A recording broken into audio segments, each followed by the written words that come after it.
Habari, kwanza nichukue nafasi hii kuwashukuru kwa kuitikia wito wetu ambao tulitoa jana kwa ajili ya kuongea jambo muhimu sana ambalo linahusu mji wetu wa Zanzibar, jiji hili kubwa la kitalii.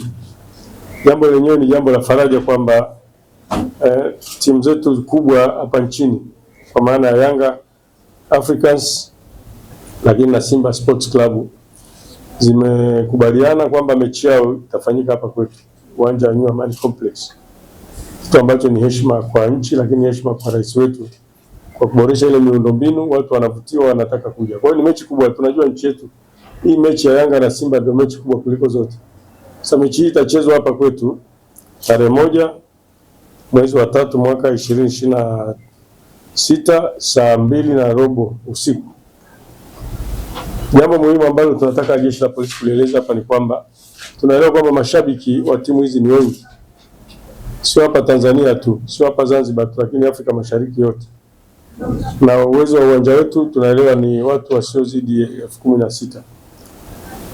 Watu mnaona wakati wa hii dabi kule Dar es Salaam ule uwanja una capacity ya watu 60,000 unajaa. Sasa hapa 16. Kwa hiyo wito nao utoa kwa wananchi hasa wa Zanzibar na hasa wa jiji la Zanzibar wanaoishi hapa mjini, wakati tiketi mapema ili waenjoy, kwa sababu tiketi naamini zitakuwa sio zaidi ya 16,000. Kwa hiyo watu wakati tiketi zao mapema. Nasema hivyo kwa sababu tunajua jeshi la polisi tunafahamu kabisa kwamba uwezo wa uwanja kubeba mashabiki watakaotaka kuja pale ni mdogo. Kwa hiyo sisi tutakachozingatia ni tiketi. Kwa hiyo nitoe wito tu kwamba kama utakuchelewa kukata tiketi zitaisha. Usipopata tiketi usije uwanjani. Azam Media wametusaidia sana, wameweka vingamuzi na zile gharama za television zimeshuka, ziko chini, na wanaonyesha mpira wote kabisa kwenye screen. Kwa hiyo kama utakuwa una tiketi, umetafuta tiketi zimejaa, usije uwanjani. Lakini pili, uwe makini. Watu wenye matamaa, kuna watu wengi wanatamaa, wanataka kuwa matajiri. Walivyosikia Simba na Yanga wanacheza Zanzibar, wanajua kwamba kutakuwa na uhaba wa tiketi, watauzia tiketi fake. Kwa hiyo usinunue tiketi, mwananchi yoyote asinunue tiketi kwa mtu ambaye hafahamiki au institution ambayo haifahamiki, haieleweki, utapata hasara. Watakuuzia tiketi, utafika pale wakiscreen, wakiingiza kwenye nani yao ile barcode ile, wanakuta sio tiketi ya kwao, utaambiwa rudi. Na sisi wale wakishakuambia bwana, sisi ndio wasimamizi, kama ni TFF, kama ni ZFF, kama ni timu zenyewe, wale wanaokaa milangoni kwa tiketi, wakwambia tiketi sio ya kwetu, brother sister, utaondoka. Hatutatoa nafasi, utaondoka. Hatutatoa nafasi ya wewe kuendelea kuwa pale. Kwa hiyo hakikisha unanunua tiketi genuine, hakikisha unanunua tiketi yako mapema, na ndio maana tumeona tutoe maelezo haya mapema ili watu wajue mapema. Una siku ya leo tarehe 27, una siku ya tarehe 28, ni zinakutosha kabisa kununua tiketi. Kununua tiketi mapema, kununua tiketi genuine, tiketi sahihi. Lingine eneo hilo ni kuwahi. Ukishakula futari yako, make ile mechi inaanza saa 2:15. Sasa hakikisha ushapata futari au nini. Kwanza nenda nayo. Beba pasali yako, nenda uwanjani na mzigo wako. Utakaa pale nje utakula. Lakini hakikisha kwamba unawahi pale ili uingie kwa raha, kwa utulivu.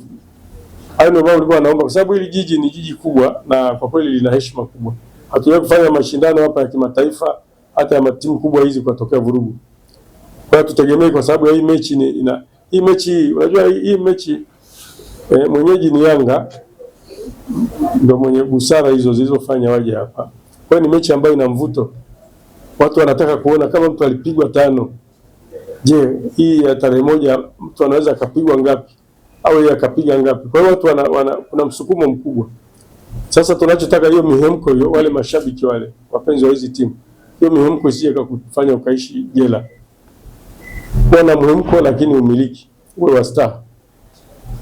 Lingine ni waombe wale wenye vyombo vya usafiri, usije ukatumia roli lako umeweka ndani, sio na kirikuu ilikuwa ndani, umeona kwamba kwa sababu kuna influx kubwa watu wanaenda kule uwanja wa Amani, alafu katoa hiyo kirikuu yako ukataka kusafirishia watu.